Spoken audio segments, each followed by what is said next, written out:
Hello friends, welcome back to Excel in Education channel. Friends, आज की इस video में हम लोग बात करेंगे 14 जून 2023 में जो शिफ्ट 1 का आपका पेपर आज हुआ है उसी को हम लोग यहाँ एनालिसिस करेंगे कि कौन कौन से टॉपिक पूछे गए हैं, कौन से आपके 13 तारीख में भी पूछे गए हैं जो अभी आपका कल एग्जाम हुआ था, और कौन से रिपीटेड कॉन्सेप्ट हैं। ठीक है, तो अभी आपने चैनल को सब्सक्राइब नहीं किया है तो सब्सक्राइब कर लीजिए, टेलीग्राम चैनल को भी ज्वाइन करिए, लिंक आपको वहाँ पर मिल जाएगा।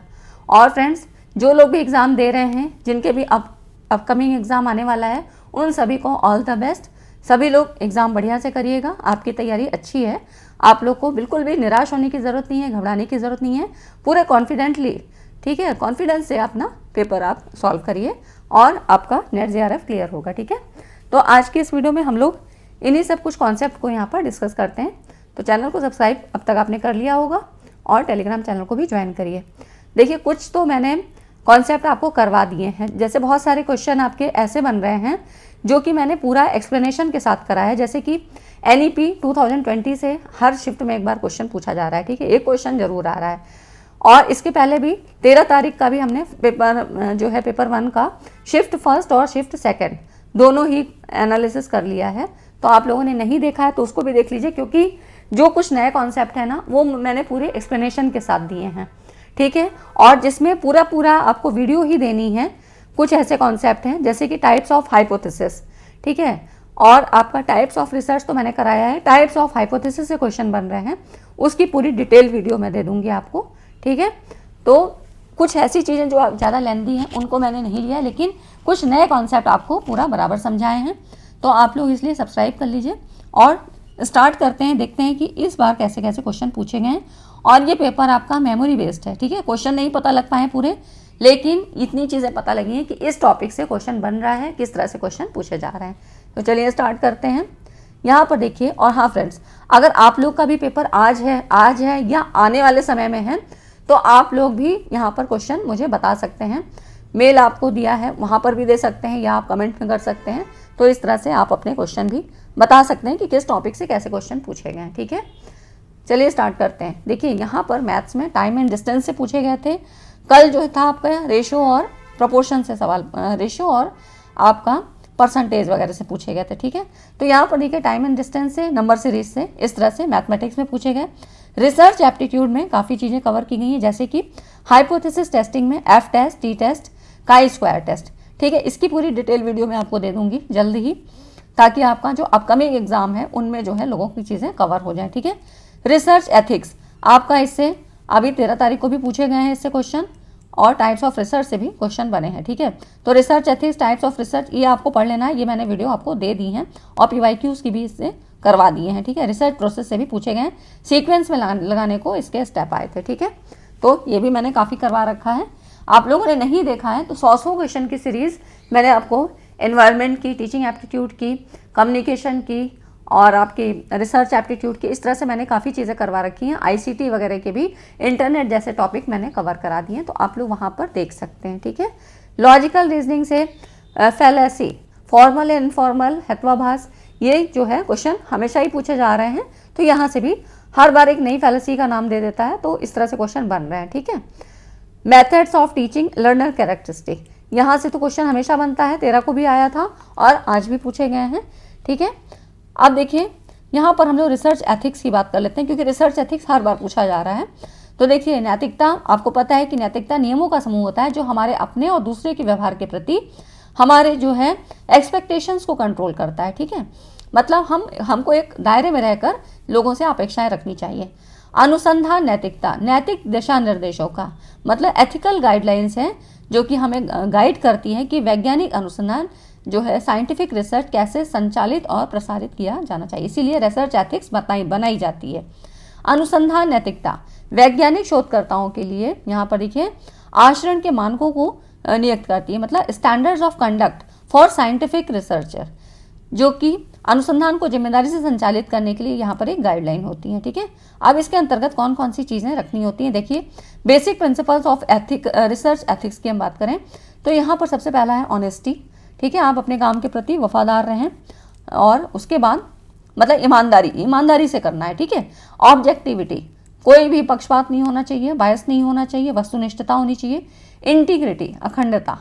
ठीक, केयरफुलनेस, यहाँ पर सतर्कता भी ज़रूरी है, ओपननेस, ठीक है, खुलापन, रिस्पेक्ट फॉर इंटेलेक्चुअल प्रॉपर्टी, बौद्धिक संपदा के लिए सम्मान होना चाहिए, कॉन्फिडेंशियलिटी, गोपनीयता, मतलब जो भी आप के साथ पार्टिसिपेट कर रहे हैं, जो भी एविडेंस के रूप में या आपके पार्टिसिपेंट्स हैं, उनकी आपको कॉन्फिडेंशियलिटी बनाए रखना चाहिए, गोपनीयता बनाए रखना चाहिए, मतलब ऐसा नहीं कि कोई डेटा आप लीक कर दें, ठीक है। रिस्पेक्ट फॉर कलीग्स, यहाँ पर साथियों का सम्मान करना चाहिए, नॉन डिस्क्रिमिनेशन, भेदभाव नहीं होना चाहिए, सोशल रिस्पॉन्सिबिलिटी, ठीक है, सामाजिक उत्तरदायित्व, आपका समाज के प्रति क्या भावनाएं हैं, क्या आपका जो है आपकी रिस्पॉन्सिबिलिटी है, वो भी आपके पास होने, मतलब आपको केयर करनी चाहिए इन सब चीज़ों की। तो ये कुछ बेसिक प्रिंसिपल्स हैं रिसर्च एथिक्स के। यहाँ से जो आपका सवाल बनता है या तो स्टेटमेंट के फॉर्म में बनता है या फिर आपका कथन और निष्कर्ष के रूप में बनता है, ठीक है। तो अब यहाँ पर देखिए, अब आईसीटी में बात करें तो कन्वर्जन भी पूछा गया था पिछली बार भी, मतलब 13 को भी पूछा गया है, कन्वर्जन आया था, कन्वर्जन से एक सवाल, यहाँ पर डेसिमल से बाइनरी, बाइनरी से डेसिमल, टाइप्स ऑफ कम्युनिकेशन से आ रहा है, बैरियर ऑफ कम्युनिकेशन, यहाँ से सवाल हमेशा बन रहा है। अब देखिए यहाँ पे RAM, ROM, malware, freeware and shareware. अब ये कुछ जो आपको नए टर्म्स दिखाई दे रहे हैं, इनको मैं आपको बता देती हूँ, ठीक है। रैम रोम पहले भी हम पढ़ चुके हैं और मैंने भी आपको पढ़ाया है, तो आप वहाँ देखिएगा NEP 2020, यहाँ से क्वेश्चन हमेशा हर बार पूछा जा रहा है। 2023 में भी हर सेट में पूछा गया है, तो मैंने 2023 के भी पूरे क्वेश्चन करवा दिए हैं। आपने नहीं देखा है तो उनको भी देख लीजिए, साथ ही करंट से रिलेटेड चीज़ें, क्योंकि ये 2020 की शिक्षा नीति थी, तो अभी जो क्या क्या चेंजेस हो गए हैं, नए पोर्टल क्या हैं, ये सारी चीज़ें मैंने कवर करवा दी हैं, ठीक है। तो आप लोग ने नहीं देखा है तो देख लीजिए, बहुत हेल्पफुल वीडियो है, क्योंकि वहाँ से क्वेश्चन बनने की संभावना रहती है। और प्रीवियस ईयर क्वेश्चन तो ज़रूर देख लीजिए, कई बार क्वेश्चन रिपीट हो जाते हैं, अन्यथा आपको उन्हीं में से कुछ चेंज करके जो है बदल के दे दिए जाते हैं। और देखिए एनवायरनमेंट से आपका जो बन रहा है ना, वो आपका प्रोटोकॉल, SDG और नॉइज़ पोल्यूशन, ठीक है। तो यहाँ से नॉइज़ पोल्यूशन प्रोटोकॉल के बारे में हमने पढ़ रखा है, मैंने भी आपको करवा रखा है, और SDG MDG काफ़ी डीप में समझा रखा है, साथ ही प्रीवियस ईयर क्वेश्चन भी करवाए हैं, तो आप देख लीजिएगा। नॉइज़ पोल्यूशन के बारे में हम थोड़ा सा अलग यहाँ पर डिस्कस कर लेंगे, ठीक है। तो अब यहाँ पर देख लेते हैं हम, यहाँ पर देखिए शेयरवेयर आपसे पूछा है। शेयरवेयर क्या होता है? एक ऐसा सॉफ्टवेयर प्रोग्राम जिसे बिना कोई भी शुल्क चुकाए, कोई भी फीस दिए बिना एक निश्चित समय के लिए प्रयोग किया जा सकता है, ये शेयरवेयर कहलाता है, ठीक है। शेयरवेयर इंटरनेट पे भी मुफ्त उपलब्ध होते हैं, लेकिन जब ट्रायल अवधि खत्म हो जाती है, जब ट्रायल पीरियड खत्म हो जाता है, उस समाप्त होने के बाद इसका प्रयोग जारी रखने के लिए यहाँ पर एक फिक्स्ड फीस जो है चुकानी पड़ती है, ठीक है। फिक्स पेमेंट जो है करना पड़ता है। तो ये शेयरवेयर है जो कि सॉफ्टवेयर प्रोग्राम है, ठीक है। तो इस तरह से शेयरवेयर आपको ऐसे याद रखना है कि ये मतलब शेयरवेयर शेयर कर सकते हैं और निश्चित समय के लिए यहाँ पे फ्री होता है। फ्रीवेयर, ये दोनों पूछे गए हैं ना, तो यहाँ पर देखिए फ्रीवेयर क्या है? एक ऐसा सॉफ्टवेयर जो बिना कोई शुल्क चुकाए व्यक्तिगत उपयोग के लिए, मतलब पर्सनल यूज़ के लिए प्रयोग में लाया जा सकता है, फ्रीवेयर कहलाता है, ठीक है। यहाँ पर ये पर्सनल के लिए कह रहा है, यहाँ पर पर्सनल यूज़ के लिए है। फ्रीवेयर इंटरनेट पे भी मुफ्त में उपलब्ध होता है, परंतु फ्रीवेयर सॉफ्टवेयर का संपूर्ण अधिकार निर्माता के पास रहता है। कॉपीराइट जो है किसके पास होगा? यहाँ पर ये होगा आपके पास क्रिएटर के पास होता है, ठीक है। यहाँ पर यूज़र को इसके सोर्स कोड में परिवर्तन का अधिकार नहीं होता है और ना ही इसे बिक्री के लिए उपलब्ध कराया जा सकता है। तो इस तरह से ये फ्री में ही उपलब्ध होता है और जो भी इसका एक्सेस होता है, जो भी कॉपीराइट का क्लेम होता है, ये किसके पास होगा? आपका क्रिएटर के पास होता है, ठीक है, यहाँ पर। और इसके पास, यूज़र्स के पास इसका कोई भी परिवर्तन का अधिकार नहीं होता है, ठीक। तो ये हो गया आपका फ्रीवेयर। मालवेयर क्या होता है? ये क्या है? एक द्वेषपूर्ण सॉफ्टवेयर है जो उपयोगकर्ता की जानकारी के बिना कंप्यूटर प्रोग्राम में रन करके मतलब यहाँ पर without the knowledge of the user and tempers with the program और डैमेज, मतलब यहाँ पर क्या करता है? उपयोगकर्ता जो यूज़र है उसकी जानकारी के बिना कंप्यूटर सिस्टम में घुस के प्रोग्राम से छेड़छाड़ करता है या उसे नुकसान पहुँचाता है। तो इस तरह से क्या है, ये जो भी वायरस हैं, वॉर्म है, ट्रोजन हॉर्स है, स्पाईवेयर, ये सभी मालवेयर के एग्जाम्पल हैं, ठीक है।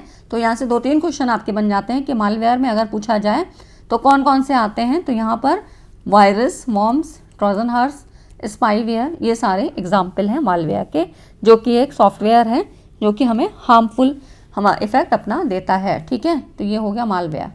ट्रोजन हॉर्स, इसके बारे में आपका पिछली बार भी पूछा था और अभी क्योंकि टर्म्स आया है ना मालवेयर के संदर्भ में, तो इसलिए मैं बता देती हूँ आपको। ट्रोजन हॉर्स क्या है? ये एक प्रकार का वायरस है जो स्वयं को एक उपयोगी सॉफ्टवेयर, जैसे कि गेम है, आपका यूटिलिटी प्रोग्राम, इनकी तरह प्रस्तुत करता है। जब उस सॉफ्टवेयर को रन कराते हैं तो ट्रोजन हॉर्स क्या है, बैकग्राउंड में कोई अन्य टास्क को जो है यहाँ पर करता है, एग्जीक्यूट करता है। ठीक है, तो इसका उपयोग अनऑथराइज्ड पर्सन द्वारा कंप्यूटर की सूचनाओं तक पहुँचने तथा उनका इस्तेमाल करने के लिए किया जाता है। ठीक, और ट्रोजन हॉर्स की मुख्य विशेषता क्या है, अपनी कॉपी स्वयं नहीं बनाता है। तो इस तरह से ये क्या है, ये भी एक प्रकार का वायरस है।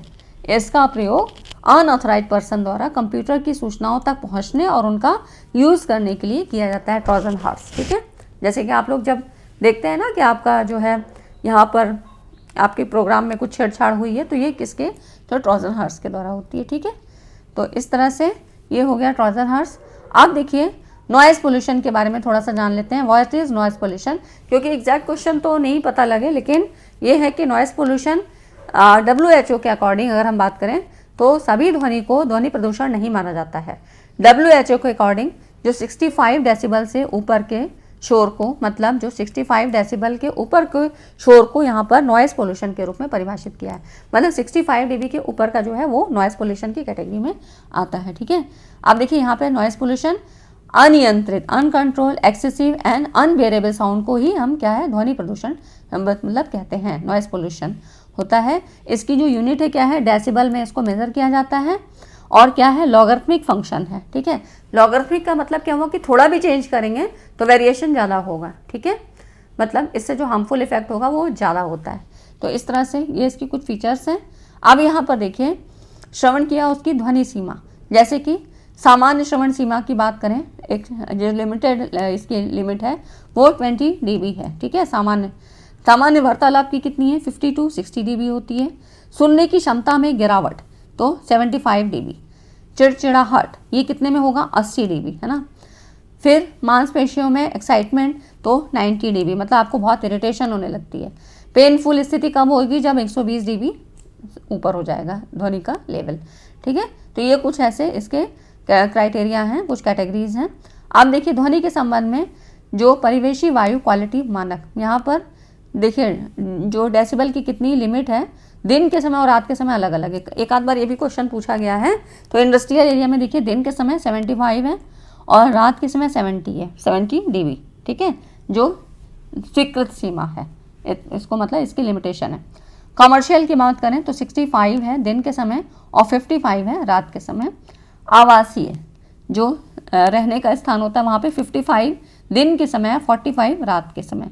शांत परिक्षेत्र यहाँ पर 50 dB दिन के समय है और रात में 40 dB है। ठीक है, तो ये कुछ आपके चार्ट था जिसके माध्यम से मैंने बताने की कोशिश की। अब इफेक्ट ऑफ नॉइज़ पोल्यूशन क्या है, तो देखिए ऑडिटरी इफेक्ट क्या है, यहाँ पर श्रवण थकान, ऑडिटरी फैटिक, डिफनेस मतलब बहरापन, ये श्रवण संबंधी प्रभाव होते हैं जो कि ध्वनि प्रदूषण के हार्मफुल इफेक्ट हैं। नॉन ऑडिटरी इफेक्ट में क्या होता है, कम्युनिकेशन इंटरफेरेंस, संवाद में बाधा या निद्रा में बाधा आएगी, है ना।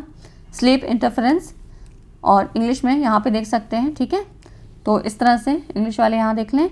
और देखिए यहाँ पे स्लीप इंटरफेरेंस, मनोरंजन, सम्मेलन, ध्यान और आनंद में मतलब एंजॉयमेंट, कन्वेंशन, मेडिटेशन, इन सब में इंटरफेरेंस मतलब बाधा। झुंझलाहट, बीमारी जो है मतलब गुस्सा, कलह, मानसिक भटकाव, हिंसक व्यवहार, एनॉयंस। ठीक, तो इस तरह से mental disorientation, violent behaviour, loss of working efficiency, ये सब आपके नॉन ऑडिटरी इफेक्ट आते हैं जो कि इफेक्ट करते हैं कहीं ना कहीं। फिजियोलॉजिकल डिसऑर्डर कौन कौन से होते हैं, ये ज़्यादा ज़रूरी है। देखिए न्यूरोसिस, विक्षिप्तता जिसको कहते हैं, फिर इंसोमेनिया, अनिद्रा, कार्डियोवास्कुलर डिसीज़। ठीक है, उसके बाद हिपैटिक स्ट्रेस, नेक्स्ट है आपका nausea, fatigue and visual disturbance मतलब मिचली, थकान और दृष्टि बाधा, है ना। जब कभी आप जाते हैं जहाँ पर डीजे वगैरह बहुत तेज़ बज रहा होता है तो क्या होता है, हमें इरिटेशन होने लगती है। ठीक, ध्यान केंद्रित करने की दर में तीव्रता, क्विकनिंग ऑफ फोकस रेट। ठीक है, तो इस तरह से ये आपके इफेक्ट्स ऑफ नॉइज़ पोल्यूशन है, जिससे कि क्या क्या इफेक्ट हो सकते हैं। ठीक, तो हो सकता है इसी तरह से कुछ सवाल बन जाए। और आपका एयर पोल्यूशन और नॉइज़ पोल्यूशन से एक सवाल आएगा ज़रूर, चाहे आपका एयर पोल्यूशन से आए चाहे नॉइज़ पोल्यूशन से आए। और air pollution, air quality index से सवाल पूछे गए हैं, अभी 13 तारीख वाले एग्जाम में पूछे गए हैं। तो मैंने भी वीडियो बनाया है एयर पोल्यूशन पे पूरा, आप लोग उसको देख लीजिएगा। ठीक है फ्रेंड्स, वीडियो कैसा लगा, वीडियो अच्छा लगा हो तो लाइक एंड शेयर ज़रूर करिएगा। और इसी तरह के जो अब डिटेल वीडियो हैं, टाइप्स ऑफ हाइपोथेसिस टेस्टिंग, इस तरह की वीडियोस जो भी है ना आपकी, वो मैं आपको पूरी प्रोवाइड कर दूंगी एग्ज़ाम के पहले। ठीक है, चलिए फ्रेंड्स अब इसी को हम एंड करते हैं। और अगर वीडियो अच्छा लगा है तो लाइक एंड शेयर ज़रूर करिएगा। मिलते हैं अगली वीडियो में। Thanks for watching this video.